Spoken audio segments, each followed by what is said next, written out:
आप लोगों को कुछ मिला? नहीं सर, ऐसे तो नॉर्मली पता चल जाता है कि आग कैसे लगी, पर यहाँ पर तो कुछ पता ही नहीं चल रहा है कि आग लगी कैसे। अच्छा ठीक है, देखो एम्बुलेंस कहाँ तक पहुंची। जी सर।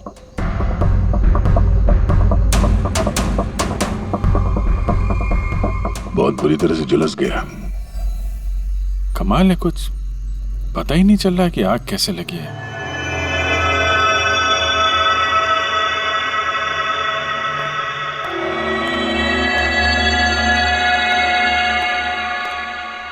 कैसे हुआ ये सब?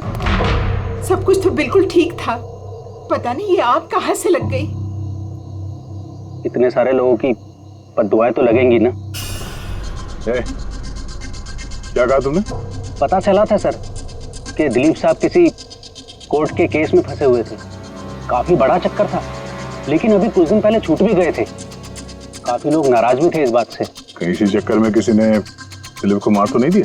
नहीं, कोर्ट ने बरी कर दिया था मेरे पति को, उन्होंने कुछ भी नहीं किया। क्या केस क्या था?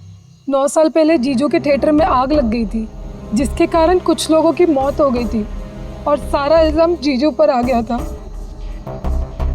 ऐसे कैसे हवा में आग लग सकती है? जरूर किसी की प्लानिंग है। किसी पे शक है आप लोगों को? कौन कर सकता है? कोई भी कर सकता है, अनीता भी कर सकती है। कौन कौन है अनीता? टोनी की वाइफ, और वो आज यहाँ आई भी थी।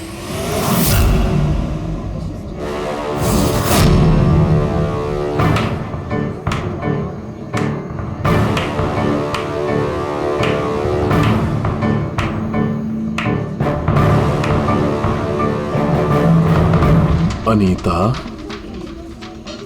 दूसरों का घर बर्बाद करके अपने परिवार के साथ खुशियां मनाई जा रही है। वेरी गुड, वेरी गुड, वाह। लेकिन एक बात याद रखना, उन लोगों की तरह तुम भी तड़प तड़प के मरोगे। सिक्योरिटी! ए चुप! आवाज नीचे। निकालो उसको बाहर, निकालो। आउट! लगता है तुम दोनों अपने अंजाम से वाकिफ नहीं। तुम्हारा बुरा समय अब शुरू हो गया है, याद रखना। तूने जो किया है ना मेरे टोनी के साथ, याद रखना, इसके बाद तू नहीं बचेगा। सुना तूने? ले जा इसको। तू नहीं बचेगा, नर्क में चलेगा तू। अरे देख क्या रहा है, ले जा इसे। नर्क में चलेगा तू, तड़प तड़प के चलेगा, याद रखना। अरे जा।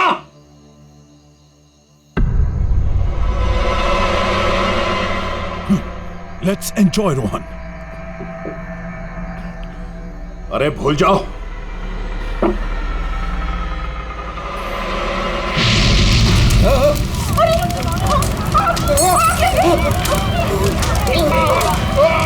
दिलीप और रोहन जिस केस में फंसे थे, उसी केस में कोर्ट ने टोनी को सजा दी थी। अच्छा, किस किस को पता था कि आप लोग यहाँ रेस्टोरेंट में आने वाले? पता नहीं सर। अच्छा, दिलीप जी के आने से पहले इस चेयर के आसपास किसी को देखा था क्या? किसी अनजान आदमी को? नहीं सर, किसी को नहीं देखा सर। ये टेबल किसने रिजर्व किया था? दिलीप जी का फोन आया था, कह रहे थे कि हमारे लिए टेबल रिजर्व रखो। हमेशा यहीं बैठते थे, इसी टेबल इसी चेयर पर। रेगुलर कस्टमर थे हमारे। किसी को पहले से पता था कि दिलीप यहाँ इसी टेबल पे बैठेगा? सर, कुर्सी के पास तो ऐसी कोई चीज नहीं है जिससे आग लग सकती हो। कमाल की मिस्ट्री है यार। CCTV camera,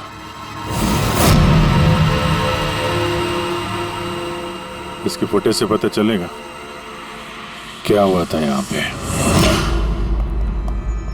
oh my God, ये सब कैसे हो गया? कौन कर सकता है ये सब? उसी ने जिसने दिलीप का खून किया, सबूत मिटाने के लिए। तो ऐसे कैसे कोई मॉनिटर रूम में घुसा है? सिक्योरिटी कहाँ है तुम्हारी? सर, इस रूम में सिक्योरिटी की जरूरत ही नहीं है। इससे पहले कभी ऐसा हुआ ही नहीं है। सर, सर मुझे नहीं लगता उसके पास टाइम होगा सीसीटीवी फुटेज डिलीट करने का। सर, उसने बस तोड़फोड़ कर दी है। अगर हम किसी एक्सपर्ट को बुलाते हैं सर, तो वो शायद हार्ड डिस्क से रिकवर कर पाए सर।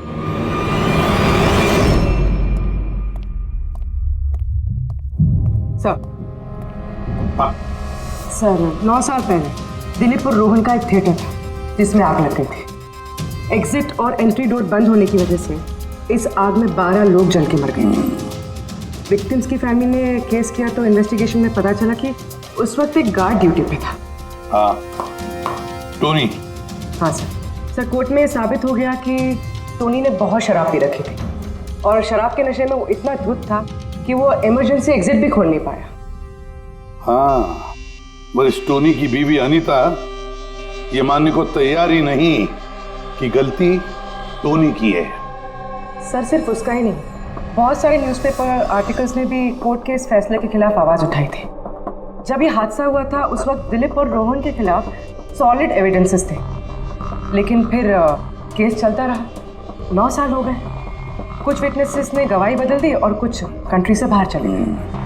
सर, दिलीप और रोहन ने जरूर पैसे और पावर का इस्तेमाल किया होगा और यह बात टोनी को पता चल गई होगी। उसी ने भेजा होगा अनीता को दिलीप को मारने के लिए। पर फ्रेडी, जब अनीता वहां थी ही नहीं तो आग लगाई कैसे? नहीं, सिक्योरिटी वालों ने तो उसे बाहर निकाला था रेस्टोरेंट में से। ऐसी कौन सी चीज है जो अचानक आग लग सकती है? सर शायद डॉक्टर सालुंके हमारी मदद कर सके, या फिर अनीता।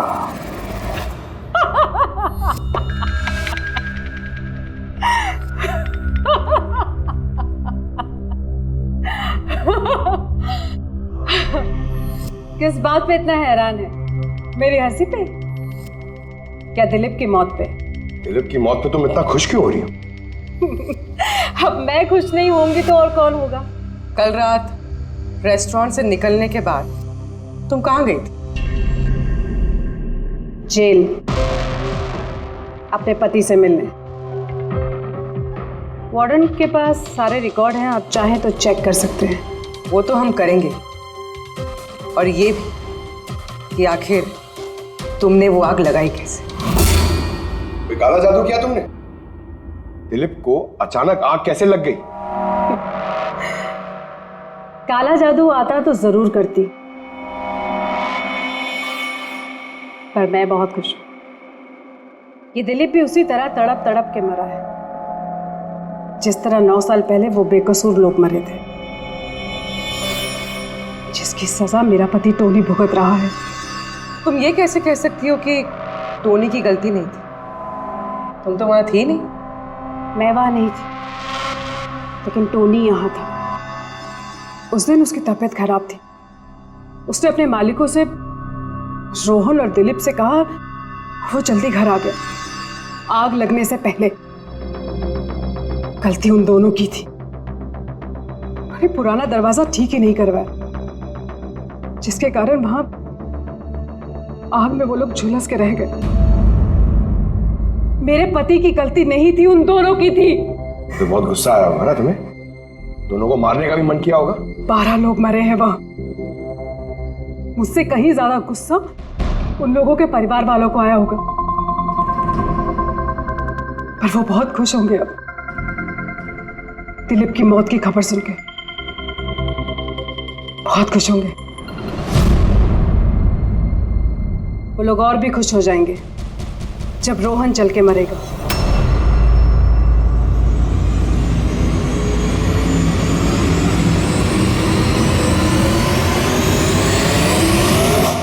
सर 42 लोग हैं, उन 12 विक्टिम के करीबी रिश्तेदार और फैमिली वाले। सस्पेक्ट ज्यादा और वक्त कम। सर सबसे पहले इन 42 लोगों में से उन लोगों के नाम हटा देते हैं जो कल दिलीप की मौत के वक्त शहर में नहीं थे। 9 साल हो गए इस बात को। शायद कितने लोग देश भी छोड़कर चले गए होंगे और कुछ लोगों की मौत भी हो गई होगी। फिर भी पता तो लगाना ही पड़ेगा। देखो कितने लोग शहर में थे जब दिलीप की मौत हुई।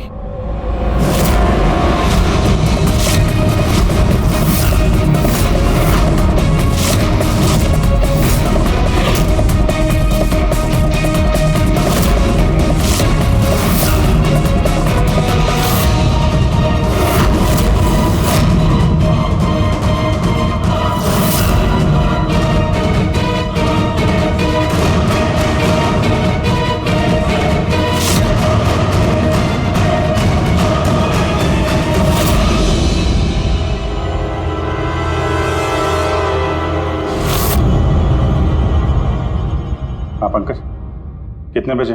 27 लोग हैं सर जो उस वक्त शहर में थे और उनके पास दिलीप को मारने की वजह थी। ठीक है, बुलाओ सबको ब्यूरो में, देखते हैं क्या कहानी सुनाते हैं ये लोग अपनी बेगुनाही की। तुम्हारे पिताजी 9 साल पहले थिएटर में लगी आग में जलकर मर गए, है ना? Yes sir. आपके हस्बैंड फिल्म अकेले देखने गए थे? उस दिन मैं बिजी थी, इसलिए वो अकेले ही चले गए। कल रात कहाँ पर थे तुम? सर मैं अपने फ्रेंड्स के साथ था।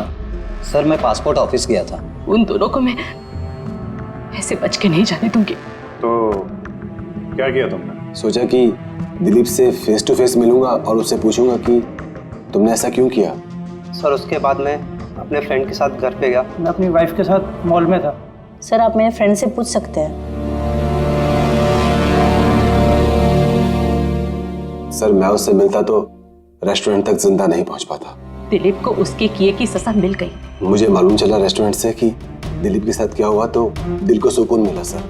अब बचा रोहन, उसको भी उसके किए की सजा जरूर मिलेगी। अब इन 27 लोगों में से उन लोगों के नाम रहने दो जो घुमा फिरा के जवाब दे रहे थे और जिन्होंने अपने जवाब पहले से ही तैयार करके रखे थे।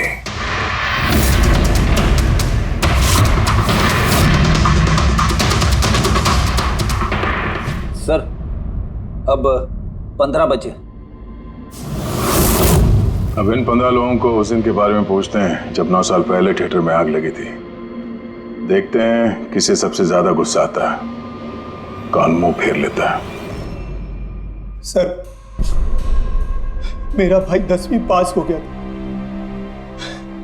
उसने कहा पार्टी देनी है, दोस्तों को पिक्चर दिखाना है, ऐसे तो सर मैंने वो पैसे उसे दे दिए। काश वो पैसे मुझे उसे देने नहीं चाहिए थे सर। जिसने भी ये किया बहुत अच्छा किया। आज मैं खुश हूं, आज मैं बहुत खुश हूं। कुमार साहब आप यूनिवर्सिटी में फिजिक्स के प्रोफेसर हैं, है ना? Yes sir, head of the department physics. लेकिन मेरे खुद के बेटे को पढ़ाई में कोई इंटरेस्ट नहीं था। बहुत डांटता था मैं उसे, लेकिन अनिकेत के ऊपर कभी कोई फर्क नहीं पड़ा। एक नंबर का बदमाश बन गया था वो। उस दिन भी वो कॉलेज से बंक करके दोस्तों के साथ फिल्म देखने चला गया और सर और वापस घर पे कभी नहीं आया। हिमेश, राइट, कॉन्ट्रैक्टर हो ना तुम? हाँ सर।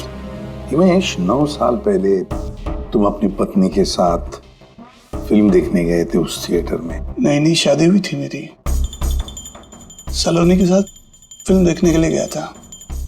उसको भूख लगी थी, मैं समोसे लेने के लिए बाहर गया। मैं वापस आया तो देखा वहां के दरवाजे लॉक हो गए थे। वहां अंदर से लोगों के चिल्लाने की आवाज आ रही थी और धुआं निकल रहा था वहां से। सलोनी, मैंने सब दरवाजे खोलने की बहुत कोशिश की। सलोनी, मैंने बहुत कोशिश की। मैं पागलों की तरह दरवाजा को ठोकता रहा, पीटता रहा। सलोनी, सलोनी, सलोनी, सलोनी, सलोनी चिल्लाता रहा। अरे कोई दरवाजा खोल दो यार। सलोनी, सलोनी। लेकिन मैं कुछ नहीं कर सका सर, मैं कुछ नहीं कर सका। अपनी सलोनी को मैं बचा नहीं सकता। वहां पे एक गार्ड भी था ना, टोनी, उससे भी दरवाजा नहीं खुला क्या? नहीं था सर। वहां कोई और गार्ड, किसी और को देखा था तुमने? कोई नहीं था सर, कोई नहीं था। मैं 9 साल पहले जो बात कोर्ट में कहा वही आज कह रहा हूं। जब सिनेमा हॉल में आग लगी थी उस वक्त टोनी वहां पर नहीं था सर।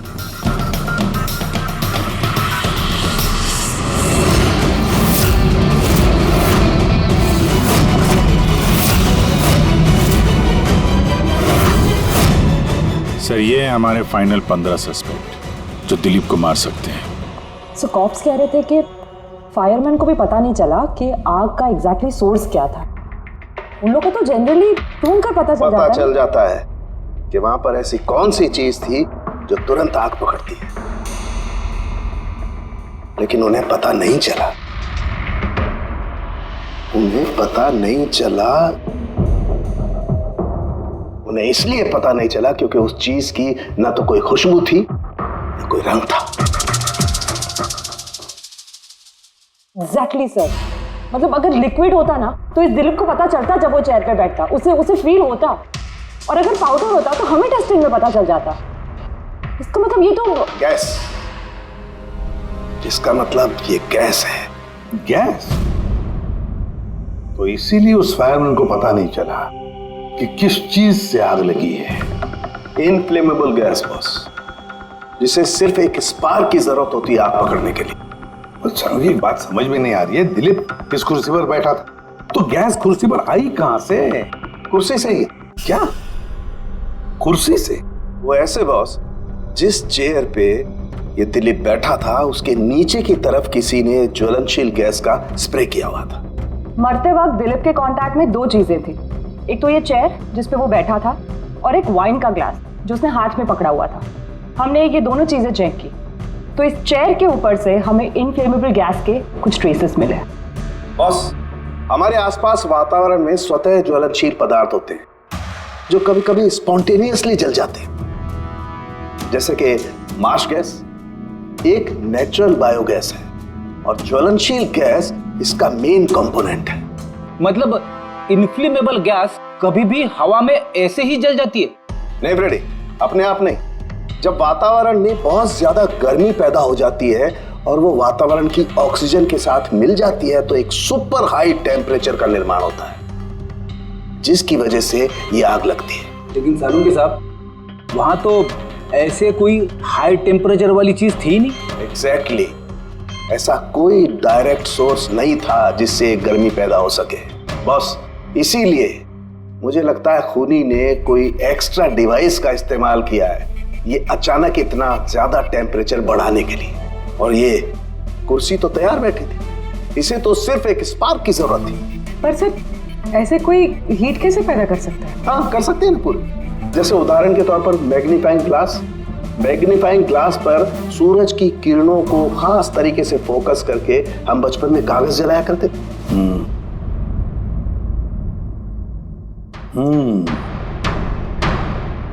लगता है इस रेस्टोरेंट में फिर से जाना पड़ेगा,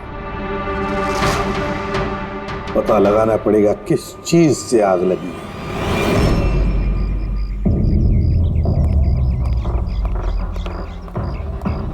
पूरा एरिया छान मार लिया सर, लेकिन ऐसी वो चीज ही नहीं मिली जिससे आग लग सकती है। और ये ओपन रेस्टोरेंट है। जब खूनी ने दिलीप के चेयर के नीचे वो इनफ्लेमेबल गैस स्प्रे किया तो किसी ने तो देखा होगा। वही तो, चेयर में अपने आप आग लग गई और दिलीप चल के मर गया। किसी ने कुछ देखा नहीं और ना ही कोई सबूत हमारे सामने आ रहा है। सर,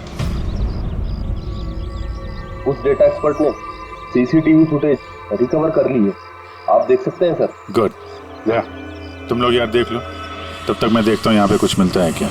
सर, दिलीप और उसकी फैमिली के आने के 15 मिनट के पहले की फुटेज है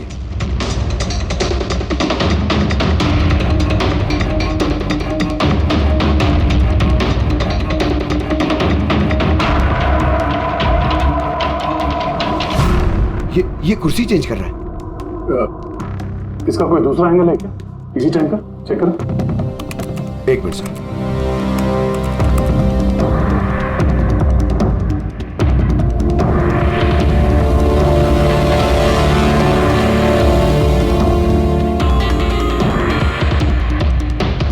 ये कुर्सी के साथ क्या कर रहा है? गैस स्प्रे कर रहा है क्या? हाँ, उसने अपने चेयर पे गैस स्प्रे किया और उसने अपनी कुर्सी को उस कुर्सी से बदल दी जिस पे दिलीप बैठने वाला था।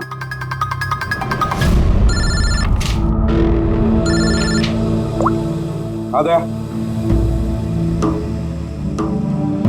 अच्छा, great, good work, good work. क्या हुआ सर? जिसने भी दिलीप की कुर्सी के साथ छेड़खानी की ना, उसका पता चल गया है। वो एक आदमी है, उसका मिलता जुलता हुलिया भी मिला है। अब देखते हैं, दया भेजने वाला है फोटोग्राफ।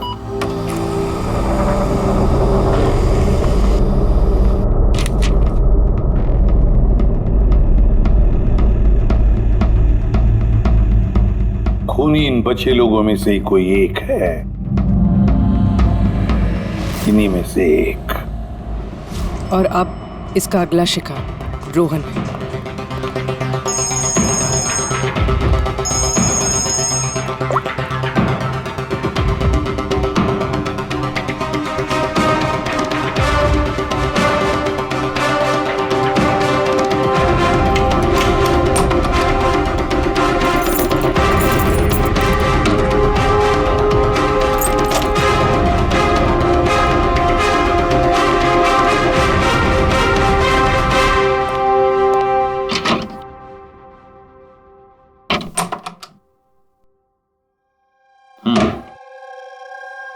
मुझे लगता है कोई मेरी और दिलीप की रिहाई से खुश नहीं है। मेरी जान को खतरा है यहाँ पर।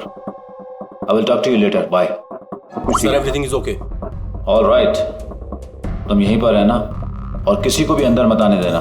Be alert, okay? Okay sir.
बचाओ बचाओ,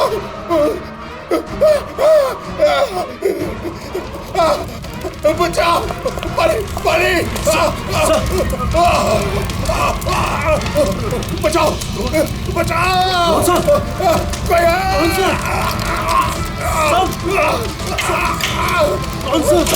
बचाओ, परे परे, कौन सा?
क्या हुआ यहाँ पर और कैसे?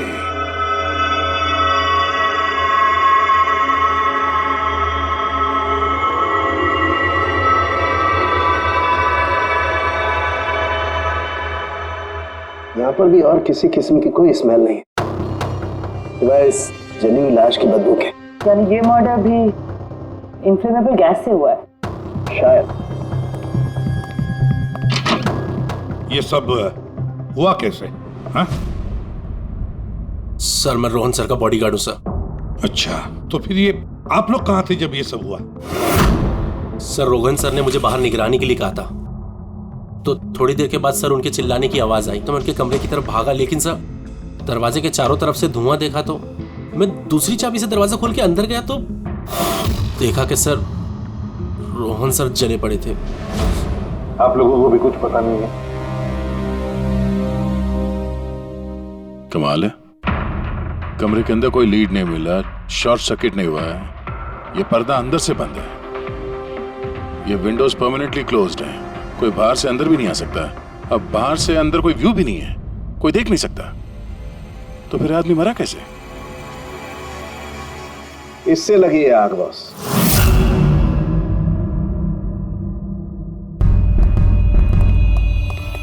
ये इस चीज से ये है क्या सर? फिलामेंट है। फिलामेंट? इलेक्ट्रिक बल्ब के अंदर का फिलामेंट। और जब इस फिलामेंट में इलेक्ट्रिक करंट पास होता है तो ये गर्म होकर के लाल हो जाता है। बॉस, खूनी ने भी इसी टेक्निक का इस्तेमाल किया है उस ज्वलनशील गैस को जलाने के लिए। पर वहां रेस्टोरेंट में जहां पर दिलीप की मौत हुई थी, वहां पर तो हमें ऐसा कोई फिलामेंट वगैरह नहीं मिला। बॉस, इतनी छोटी सी चीज है, वो खुली जगह है, उड़ गई होगी शायद कहीं, लेकिन यहाँ तो पूरा कमरा बंद है, इसीलिए पलंग के नीचे मिल गया मुझे। लेकिन सर, फिलामेंट से करंट पास होने के लिए वायर्स का कोई ना कोई कनेक्शन तो होना चाहिए ना बेड तक। होगा, यही कहीं होगा जरूर। तब पूरा बेड चेक कर लिया हमने, कमरा चेक कर लिया, ऐसा तो यहाँ पे कुछ भी नहीं मिला सर। दया, वो दरवाजा कैसा? मैनेजर। Yes sir. वो दरवाजा कहाँ खुलता है? सर दूसरा रूम है जो इस रूम से कनेक्टेड है सर। अब वैसे ये रूम सील्ड रहता है, इसे कोई खुलता नहीं सर। खोलो दरवाजा। Yes sir. आइए सर।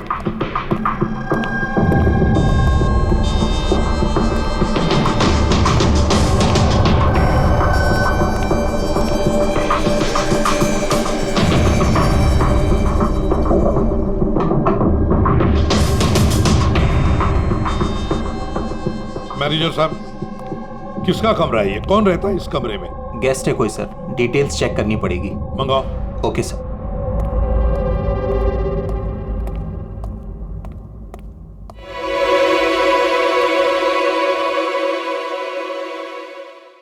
सर, वहां उस कमरे में जो कुछ भी हुआ है सर, वो इसी कमरे से किया गया। लेकिन अगर करंट इस रूम से पास किया गया है तो यहाँ से उस बेड तक कोई ना कोई वायर तो होनी चाहिए ना। और अगर वायर अगर होती तो बॉस रोहन को दिखाई भी देनी चाहिए। हाँ, शायद उसके बॉडीगार्ड ने भी देखा हो।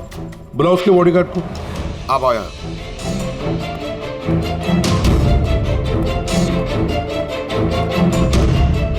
एक बात बताओ, जब तुम रोहन के कमरे में आए थे तब कोई वायर देखी यहाँ इस दरवाजे से उस कमरे में जाते हुए? कुछ भी नहीं सर, रोहन सर के रूम के अंदर जाने से पहले मैंने रूम को पूरी तरह से चेक किया था सर, लेकिन वायर जैसी कोई चीज उस रूम में नहीं दिखाई दी। ठीक है, जाओ तुम। जो कुछ भी हो दया, खूनी ने इसी दरवाजे का इस्तेमाल किया। इस दरवाजे से वो रोहन के इस कमरे में आया, उसने बेड पर इन्फ्लेमेबल गैस स्प्रे किया और किसी भी तरह से फिलामेंट को करंट दे दिया। बस फिलामेंट गर्म हो गई और इन्फ्लेमेबल गैस ने आग पकड़ ली, रोहन की मौत हो गई। बस एक बात पक्की है, ये जो कोई भी है उससे इलेक्ट्रिक और केमिकल्स की बहुत अच्छी जानकारी है। प्रोफेसर कुमार, फिजिक्स का प्रोफेसर कुमार, उससे बढ़कर और कौन जान सकता है इस सारे मामले में? दया, अच्छा, इस प्रोफेसर कुमार से मिल लो। अच्छा दया, मैं भी चलता हूं तुम्हारे साथ।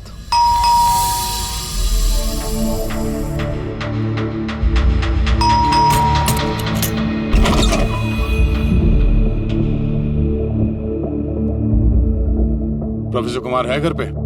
हाँ है, लेकिन आप लोग? सीआईडी सब ठीक तो है ना साहब? हाँ, उनसे कुछ पूछताछ करनी है। कहाँ है वो? बाहर बच्चों को पढ़ा रहे हैं, मैं बुला के लाता हूँ। कोई बात नहीं, हम देखते हैं।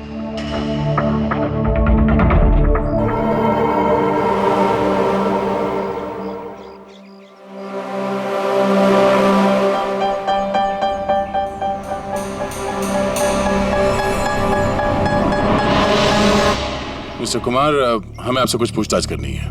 पूछिए, क्या पूछना है? इसे पहचानते हैं आप? ये तो फिलामेंट है। गुड, सही पहचाना आपने। आपको पता ही है फिलामेंट हमें कहाँ से मिला? ये तो आप ही को पता होगा कहाँ से मिला आपको। रोहन के बेड के नीचे से। कल रात उसी बेड पे रोहन जल के मर गया। व्हाट? रोहन की भी डेथ हो गई? कल रात आप कहाँ पर थे? रात 9 से लेकर सुबह 3 बजे तक। आप मुझ पर शक कर रहे हैं? ये हमारे सवाल का जवाब नहीं हुआ मिस्टर कुमार। कल मैं पूरा दिन और पूरी रात घर पे ही था। कोई गवाह? जी हाँ, मेरा नौकर रामू और विकास। Please come here.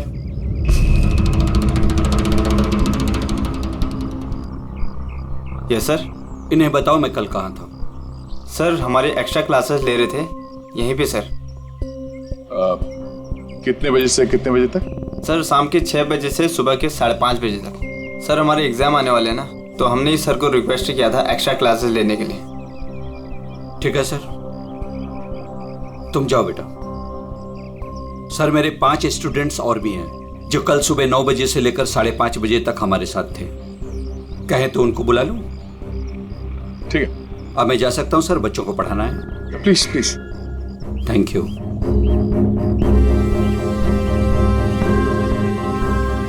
हाँ, तो बच्चों में ये कह रहा था कि बिना सोल्डरिंग वायर के भी हम मदरबोर्ड फिक्स कर सकते हैं with the help of adhesive conductor.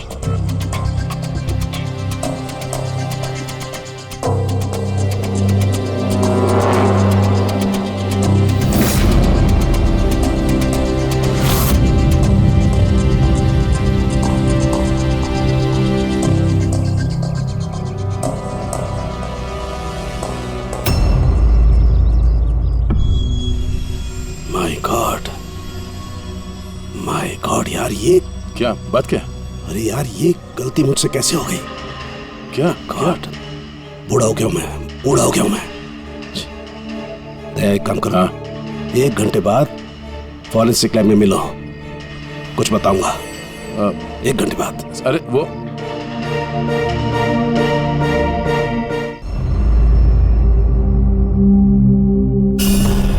लो बस एक काम करो, इस स्विच से इन बल्ब्स को जलाओ। इस स्विच से? इस स्विच से? हाँ हाँ, इस स्विच से। यार ना कोई कनेक्शन है, कुछ है, कैसे जलेंगे ये? तुम सवाल मत किया करो, कभी कभी मेरी बात भी मान लिया करो यार। कभी कभी। ये ले। क्या सर, ये तो कुछ हुआ भी नहीं। होगा होगा। अरे क्या होगा? होगा ही नहीं। अरे होगा यार, बिलीव नहीं होगा। 1 मिनट। क्या इसकी तबीयत ठीक है ना? हाँ? तो पता नहीं क्या हुआ है, वो जब से वो प्रोफेसर कुमार से मिलके आया ना, बस बल्ब के साथ ही खेले जा रहे हैं। बात बताओ, वो फिंगरप्रिंट्स का क्या रिपोर्ट आया? वही जो फिंगरप्रिंट्स उन्हें होटल वाले से लिए थे और रूम में उठाए थे। तो फिंगरप्रिंट तो बहुत सारे मिले, लेकिन सारे स्टाफ मेंबर्स के ही हैं, उसके अलावा और किसी के नहीं मिले। ये कैसे हो सकता है? तो भाई साहब जरा इधर भी ध्यान दीजिए। हाँ हाँ, ध्यान है। हाँ।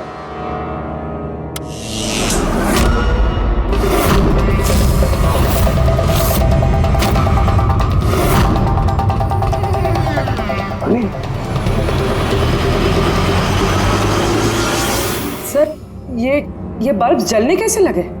क्या बात है सालूकी साहब, बिना वायर के सारे बल्ब जला दिए। लेकिन सालूकी साहब, ये सब आपने किया कैसे? ठीक वैसे ही हुआ ये फ्रेडी, जैसे कि खूनी ने किया था, उस दिलीप की कुर्सी पे और रोहन के बेड पे। जादूगर सालुंखे, जरा साफ साफ बताइए, आपने ये किया कैसे? करंट क्या हवा में से आया? हवा में से नहीं आया बॉस, करंट आया है इलेक्ट्रिक पेंट के जरिए। Electric paint? हाँ, इलेक्ट्रिक पेंट। दरअसल बिजली के जो तार होते हैं वो मेटल के होते हैं, और metal is a good conductor of electricity, इसीलिए करंट उनमें से पास होकर के जाता है। ठीक इसी तरीके से कुछ पेंट भी होते हैं जिन्हें हम इलेक्ट्रिक पेंट कहते हैं, और ये भी गुड कंडक्टर ऑफ इलेक्ट्रिसिटी होते हैं। इनमें से भी इलेक्ट्रिसिटी पास हो सकती है, और कमाल की बात यह है कि ये किसी भी कलर में मिल सकते हैं। जो आसानी से किसी भी बैकग्राउंड में मर्ज भी हो सकते हैं। ओह, इसीलिए मैं होटल रूम में और रेस्टोरेंट में कुछ दिखा नहीं सर। Exactly that. पुणे ने दरअसल होटल के कमरे का और रेस्टोरेंट के फ्लोर का दोनों का कलर इस कलर के साथ मैच किया, इसीलिए हमें दिखाई नहीं दिया।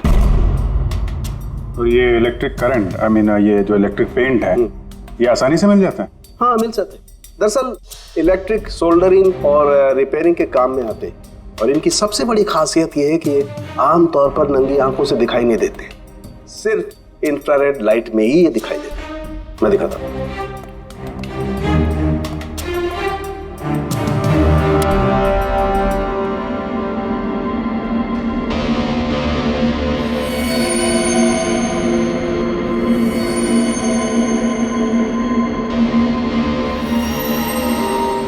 देखा बॉस? हाँ, खूनी ने भी ऐसे ही इस इलेक्ट्रिक पेंट का इस्तेमाल किया और ये सर्किट बनाया।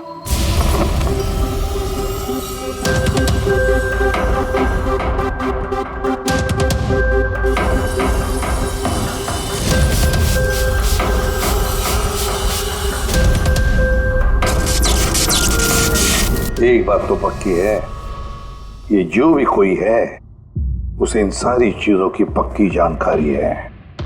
मगर सर, इनमें से खूनी कौन है? इस प्रोफेसर से तो मिल लिए सर, ये तो नहीं है। ये बंसी?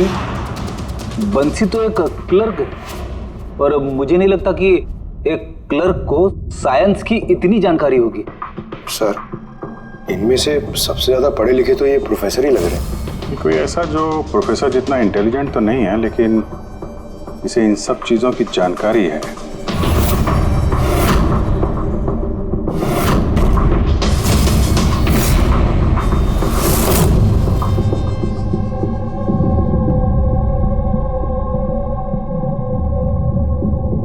वो ये है अभिजीत, ये है वो।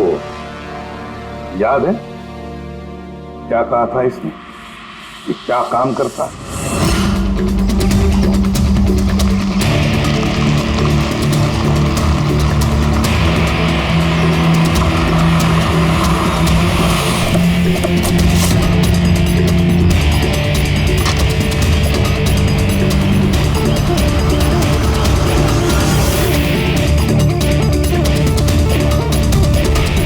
चले ससुराल।